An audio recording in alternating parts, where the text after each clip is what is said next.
welcome to this week's edition of Buckeye Blueprint, your weekly source for Ohio State football analysis. My name is Colin Hassel, and I'm once again joined by Nick McWilliams, the sports editor at The Lantern, and Jacob Myers, the assistant sports editor for The Lantern. Some people may have thought Ohio State would be rusty having last week off, but maybe we should have thought differently. Urban Meyer had an entire week to prepare for Rutgers that he usually doesn't get. That translated into a 58-0 shutout victory. And I know that you want to talk about the rushing game a little bit. We have to mention off the top of the show, JT Barrett now, with over a half a season remaining, is Ohio State's new passing touchdown leader, which is incredible in and of itself, and he has another year of eligibility. Yeah, absolutely. You know, he passed the guy in Bobby Hoying, who, for Ohio State, that's one of their last good pro-style quarterbacks to come out, one of the guys who actually had a chance to succeed at the next level and everything. So I think JT Barrett showing in, 21 starts so far that he produced 27 games, 21 starts. Yeah, he produced 59 touchdowns. It's just incredible how efficient and how well he's done in this offense. I mean, his freshman year, he broke nearly every Big Ten and school record that a quarterback could. And I mean, he's just 4 away now from the total touchdown record held by Braxton Miller at 88. I mean, he very well could get it this week against Indiana, but he's going to end up getting it at some point this year, barring injury. And I mean, he could just totally shatter these records just by an insurmountable amount. Yeah, and the amazing thing is he wasn't even supposed to be the starter in 2014, obviously we know. And then last year we thought Cardale Jones would be the starter, and he was for a portion of the year too. So he's done this in borrowed time. So I know you want to talk about the rushing game, so we're going to hit on that because everyone talks about JT Barrett. He was great, 21 for 29 for 238 yards, but Buckeyes ran for 410 yards. And Mike Weber may not be Ezekiel Elliott yet, but he has better stats than Ezekiel did in 2014 when he broke out. So, yeah, you know, everyone has been talking about JT after this game. You know, they're saying Barrett's the leader, Barrett's looking so good. Everyone seems to forget that this team is built upon the run. You know, this is an Urban Meyer offense. That's what they're going to do. They're going to run the ball consistently, and that's a testament right there. 410 yards in one game. You know, that's incredible. And right now they're, I believe, second in the nation in terms of rush yards per game. They're trying a team in Army that, let's face it, all Army does really is run the football. But they've had a lot of success passing the ball and running the ball, but I think they complement each other very well, even though that Meyer likes to lean towards Weber and Curtis Samuel in the backfield. I mean, the Big Ten style of play has always been a smash mouth attack. Now, we saw a little more of freshman DeMario McCall. I wonder if he's going to be a little more in the mix. Dontre Wilson, too, got a lot more targets than he saw 2 weeks ago against Oklahoma. I mean, these guys just spread the ball around the field and just spread out a defense that, I mean, Rutgers hasn't seen much. They played Iowa the week before that, really Big Ten style downhill running. Ohio State's just very unique for the conference they play in. Yeah, and Ohio State had nine players rush the ball, and I believe it was 10 get a reception. So, and this makes sense because it's a 58-0 blowout that they would have backups in there to run the ball. They do this when they don't really have blowouts. Like against Oklahoma, they would spread it around. And the fact that only one player had over 100 yards rushing in Weber, and they ran for 410 yards, that speaks to the entirety of the offense and what they want to get out of them. And on defense, it's amazing. I feel like almost every single other game we would have started talking about the defense because they held Rutgers to 3 of 16 for 33 yards passing and then a 2.2-yard rushing average. That's incredible. There's almost no way you can do it better, but Marshawn Lattimore didn't have an interception this game. Yeah, I mean, they did all of this without having an interception for the first time all season. I think that really speaks to Greg Schiano, Luke Fickell, their defensive style. You know, that has been kind of carried the team, at least the first couple weeks it did when the offense may have struggled. Oklahoma, they had a big impact, and here you just saw them, you know, the rushmen get into the backfield, some younger guys, and Robert B.B. Landers, Nick Bosa get into the backfield. And then the secondary is just doing what they have done thus far. It'll be interesting to see now they hit that stretch of 9 straight games in a Big Ten season without a break. So that'll be interesting to see if they can keep up this pace. But to not have a turnover in that secondary and still allow, 130-some total yards, that's just incredible.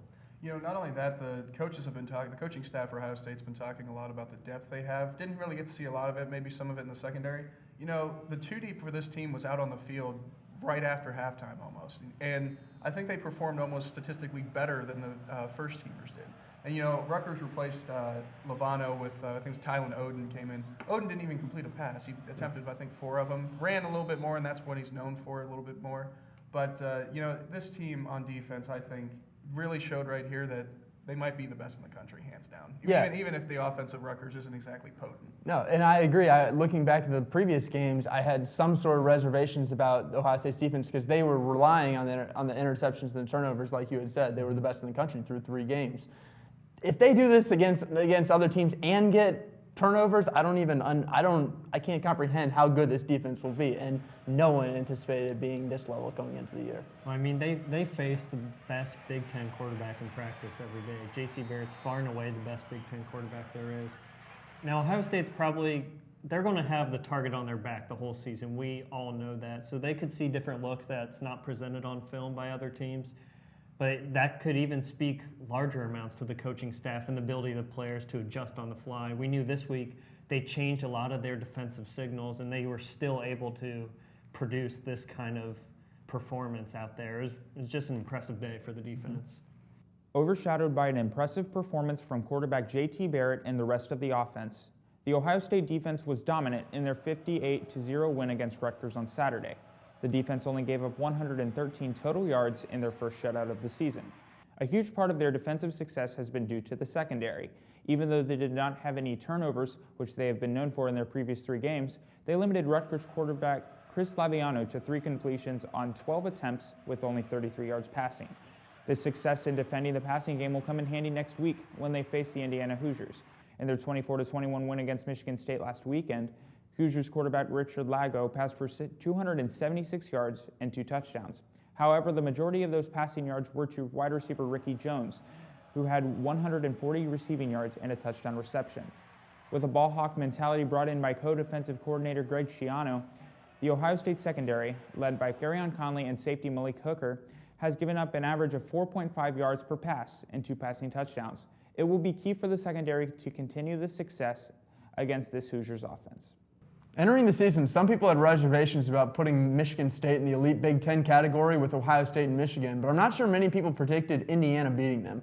I know, Jacob, you said this is a trap game, but do you think that's more to do with Indiana being a lot better than Ohio State thought, or Ohio State maybe taking this week off looking forward to Wisconsin? Well, I would assume they're going to look forward to this week against Wisconsin. I mean, the whole country watched the Michigan-Wisconsin game this past week and showed that at least Wisconsin can hang with the team. I know they're a totally different team than Ohio State is, but you got to think those players are a little hyped up for that game. At least I got the sense that before the Oklahoma game, around like Tulsa and even Bowling Green, they were kind of looking for that game as well. Indiana just seems to always come in here and put up a fight. I mean, in 2014, it was 42-27. They had the lead 20-14 in the third quarter. And then last season, came down to the very last play. I would argue Indiana should have won that game. If it weren't for Zeke's 274 whatever yards he had. Indiana has always just played well against Urban Meyer, and I think you could see that this week. Mm-hmm. And I know, even though, once again, it feels like we have to say this every single week, Ohio State dominated Rutgers. Is there something they need to improve? We go to Nick McWilliams, as we do every week. Well, I think we've seen it in every game in the first half this year. This team kind of starts out slow sometimes. It really seems like it takes them a while to get going. And, we were talking about maybe looking too far ahead, looking to Wisconsin instead of Indiana.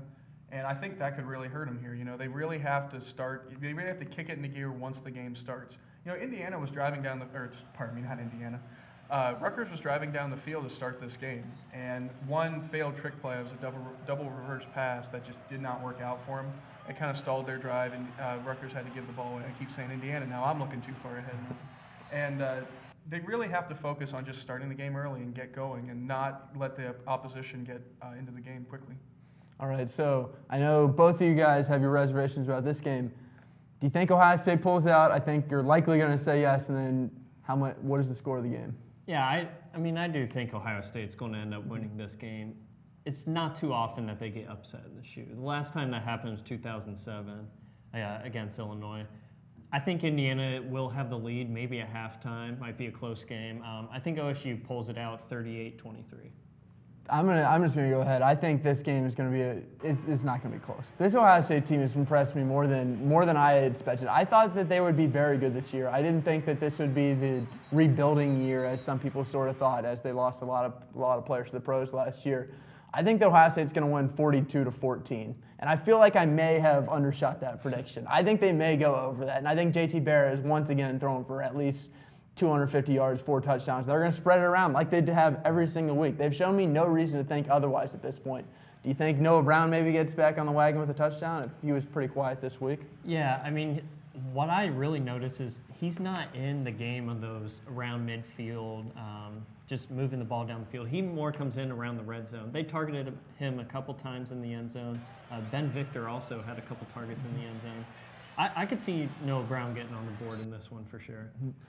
I definitely agree with that. I think this game's going to be pretty close in terms of how Ohio State's been close to teams this year.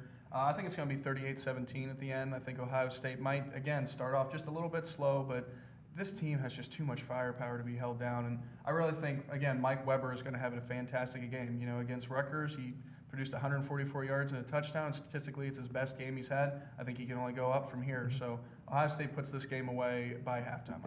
He's led the Buckeyes in rushing all 4 games this year, which is pretty impressive for redshirt freshman. Even though he is the starting running back, so you might expect that with Ohio State. He spreads it around. I still think of that every single time. This has been it for another week of Buckeye Blueprint. I think next week's going to be more fun though, because I think we're heading to Wisconsin. The Buckeyes are heading to Wisconsin. And I'm looking past this game. I'm going to be honest, Jacob, and I may come to regret this. I know you're thinking about a trap. You're Admiral Akbar over here, but I am looking forward to the next game. So that has been all for us. Thank you, Nick, and thank you, Jacob. And follow us on Twitter and Instagram, and like us on Facebook. I think I got that right again.